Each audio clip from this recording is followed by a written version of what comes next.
What's up guys, Anthony Vapes. Today here with my review of the Laismo Wyvern 235 watt dual battery regulated mod. As far as disclaimers go on this, I don't need a disclaimer. I actually purchased this mod myself, but I do have a funny story about that. So stay tuned for the end when I kind of go over that funny story, because there's some good things in there for you guys, my subscribers as well. Outside of that, don't want to waste too much time on the intro. Let's go ahead and cut into the up close. I'll give you a quick up close view, show you how it works, then I'll go into my tech testing, and then I'll be back here with my pros, cons, and whether I'd recommend it or not. Alright, so let's take an up close look here at the Laismo Wyvern. Take a look at the box first. We're going to get our manual, we're going to get a warranty card, and a USB cable. And that is all, nothing crazy or special. Let's take a look at the mod itself. There's your 510 pin. It's actually a really nice 510 pin. It is secured from the inside. It's built right. It's grounded correctly. It's actually really well built, really nice one. Got some battery ventilation down here. Got a big old color screen. Plus minus button, fire button here is very comfortable. USB port on the front. And this little icon here, whatever you want to call it. Pretty basic. The battery doors fits on nice. There's no rattle or anything on this mod. Take it off, you just slide it down and it pops right off. Here's your battery tray. It has a crazy long ribbon here. Nice contacts. You don't have to worry about it ever messing up your battery wraps. So let's throw some batteries in. And to put it back on, just slides right up. 5 clicks turns it on. Say new atomizer, yes or no. Right now I have nothing on it, so let's check atomizer. As far as using this mod, it is really simple. There's not much to it. The screen has a decent amount of information. So you have your live output voltage, puff counter, and your resistance. You have your wattage and your temp for temp mode. If you hold both of these down, you can cycle through your modes. There's a couple TCRs as well: power, nickel, titanium, stainless. See, in power mode, you get actually a puff timer as well. And that will actually pop up every time you put on an atomizer, and that's pretty much all there is to this mod. There's nothing else really to go over, so when we throw a new atomizer on it,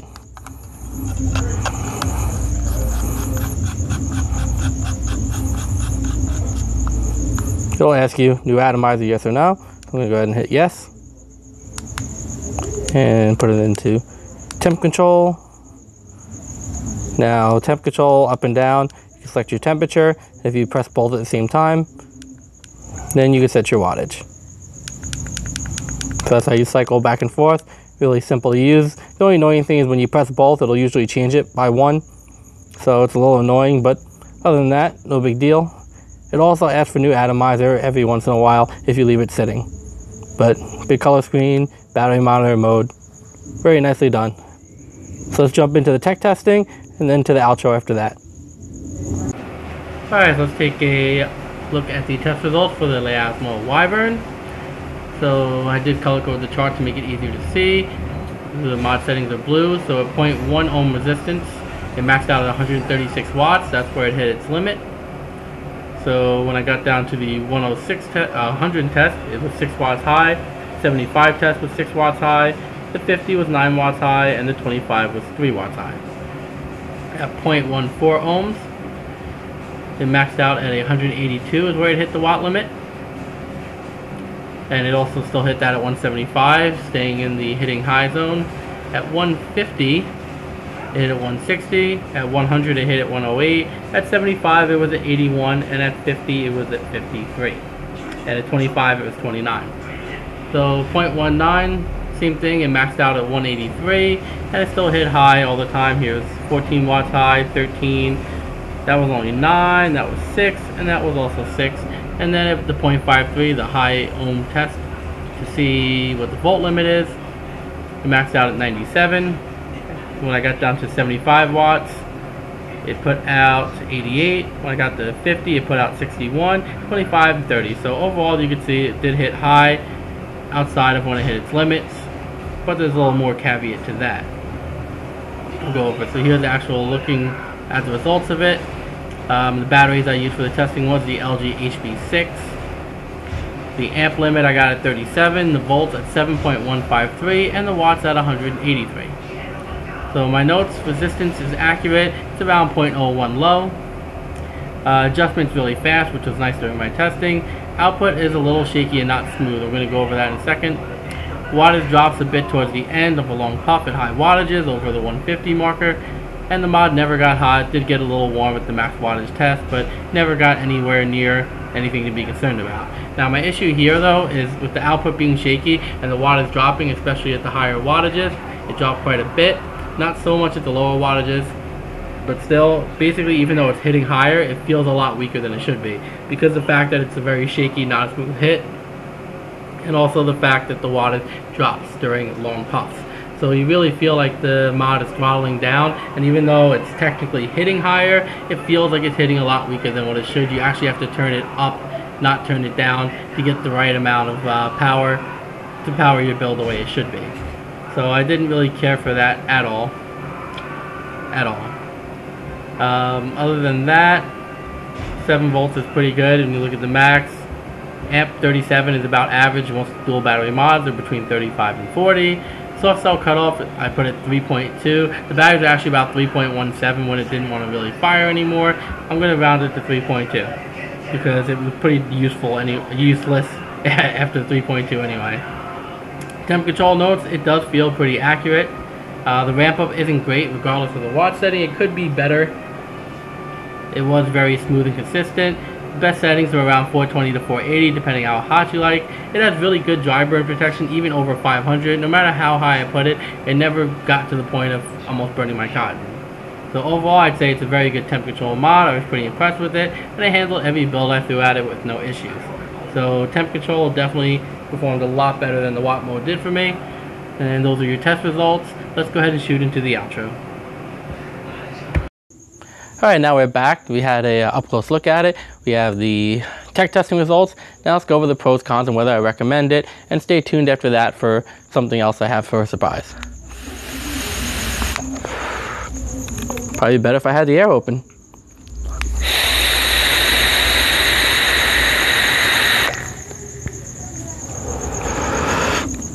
Very nice indeed. Alright, so let's go over some of the pros. First pro is going to be the looks. I absolutely love the red version of this mod.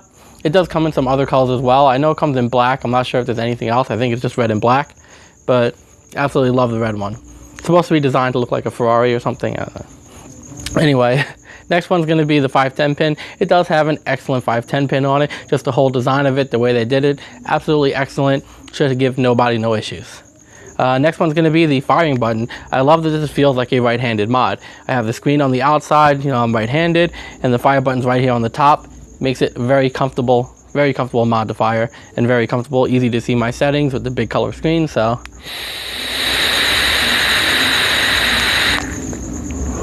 I love the placement of the fire button. Next one's going to be the temp control performance. This thing, I'm vaping it in temp control, if you can see that hopefully. At 70 watts, 476 degrees.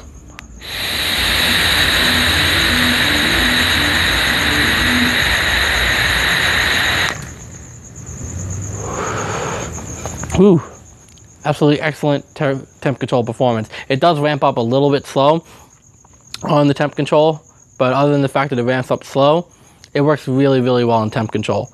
And no matter what I set the watts to, it still kind of ramps up slow, and the higher wattage builds you use, the longer it takes. But for the most part, for most people, it's going to work absolutely excellent. It does a great job at dry hit protection and cutting off, and it's always a smooth, consistent hit. There's never any issues. So the only minor thing, it doesn't ramp up great, but outside of that, excellent temp control, which is hard to complain about that from such a cheap mod. Which goes into my next pro, which is the price. These things are pretty cheap online. I think they run somewhere between the $40 and $50 price range in most sites, so always a good thing. Next one's going to be the screen. I love the big bright color screen. Very easy to see all the time, even in sunlight.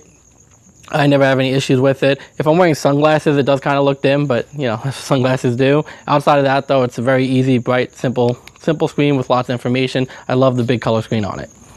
Next one's going to be that it's a very simple mod. As you guys seen in the up close, there's not a million menus or settings to go into. You know, anytime you put a new atomizer on, it asks you what mode do you want to put it in, and it does everything for you. It locks it in. All you got to do is adjust your temperature or your wattage, depending on which mode you're in. And to adjust your wattage and temp mode is super simple. You just click in the two buttons together, and then you switches between adjusting temp and adjusting wattage. So very simple, easy to use. Excellent job on that. Now it's time to get into the cons. First con is going to be the watt mode performance. The watt mode performance was definitely a frustrating thing for me. I've never tested anything that performed quite like this. Basically, I mean, I explained it. I don't want to get too in detail. I already explained it in the up close, but I just feel like the watt mode performance should have been better on it. I mean, it was better on their last mod with the Snow Wolf 200 plus. And the fact also that the other con, it comes way short of the 235 it's supposed to do.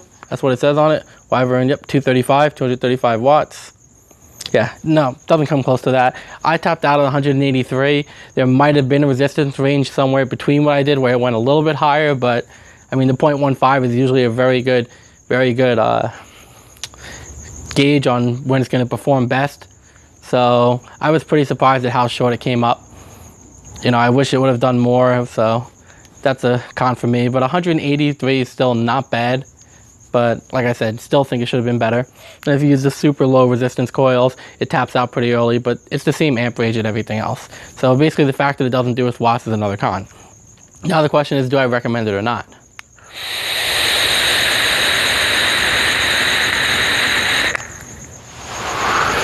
That's a tough one for me. And I'm going to explain why it's a tough one for me. At the end of the day, I think anyone who buys this mod is going to be happy with it. I'm happy with it, and like I said, I purchased this mod myself, and I don't regret it one bit. I am going to use it a lot more. I'm happy with it. I like it. It's a very well-built mod. It's got a good 510 pin. Temp control on it's, you know, way better than you would expect from such a cheap mod. Everything about this mod makes me happy outside the watt mode performance.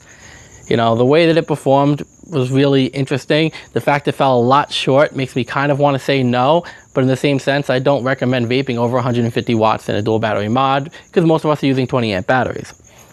The other thing is, even though it hits higher, because there is a drop off in wattage over a long puff, and not only is there a drop off in the wattage over a long puff, there's also the issue of the signal being shaky.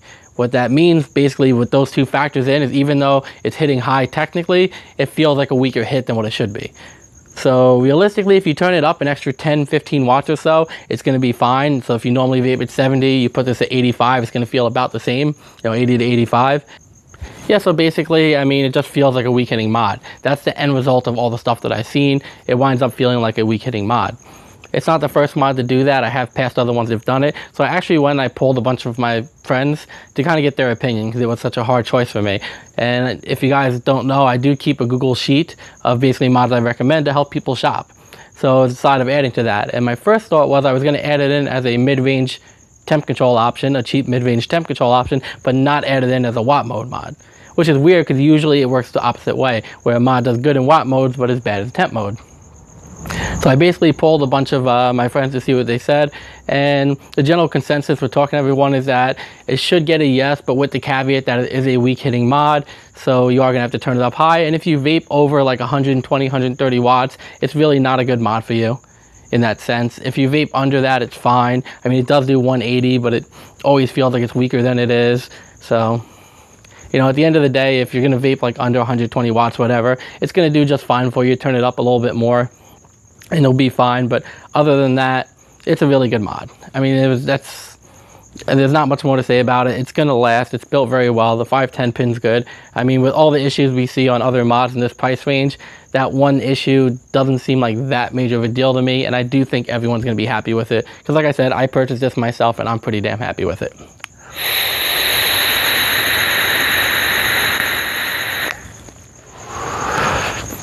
So with that said, let's go into the exciting news. So while I purchased this myself and I was in the middle of doing a review for it, I was contacted by healthcabin.net and they asked me to do a review on this. And I said, well, I already purchased one and I'm actually in the middle of doing a review for it. But I said, if you guys want to send me one, since I did buy this myself, so it's not a sponsored review or anything, I said, I'll do a giveaway for you guys you know, in the name of it, because I do want to kind of give back and see if I can find ways to do more giveaways for everyone, for all my subscribers, all the people on Reddit and forums and stuff that follow me and appreciate my work. It's a way of me giving back to them. So I did want to do a giveaway, so they sent me one here. Health Cabin sample, unopened. This is the black one though, not a red one. Pretty sure it's a black one. Yeah, it's a black one. So I will be doing a giveaway for one black brand new unopened Wyvern from healthcabin.net. So I'll throw a link down to them below in the disclaimer, because I do appreciate them sending me that to give away to, you know, someone who watches this video or reads the Reddit version as well.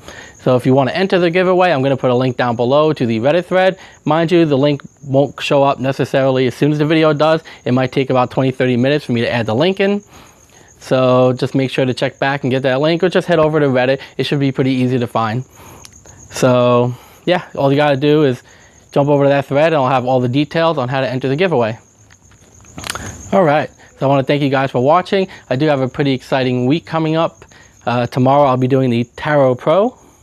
On Wednesday I'll be doing the Vapeston Maganus Cloudness. Yes, I know that name, Maganus, is terrible. And Thursday there won't be a video, but Friday I'll be doing a video on battery life and regulated mods, coming back to my informational videos on Fridays. So that's what I got in store for this week. I'm also still dealing with the technical issues of the prior week. I'm hoping to have that sorted out either by, you know, next week or the one after, but definitely sometime in August I'll have it sorted out and hopefully bring my videos back to a higher quality than what they are for these past couple videos. So still dealing with that, but I'm going to find a way to make it work. And as they say, the show must go on.